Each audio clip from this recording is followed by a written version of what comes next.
New to Viber? Here's a quick guide on how to add contacts on Android. We'll cover 5 easy methods, so you can choose the one that works best for you. Let's dive in.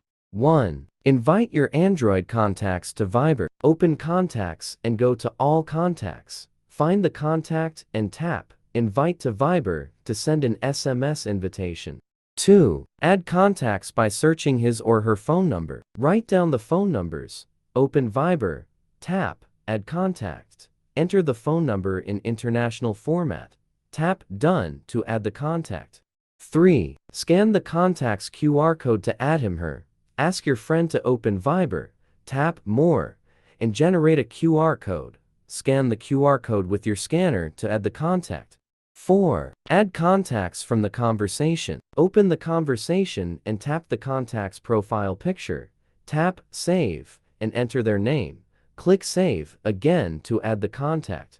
5. Save the shared contacts directly. Tap Save Contact when you receive the info and hit the phone number and name. Then tap Done.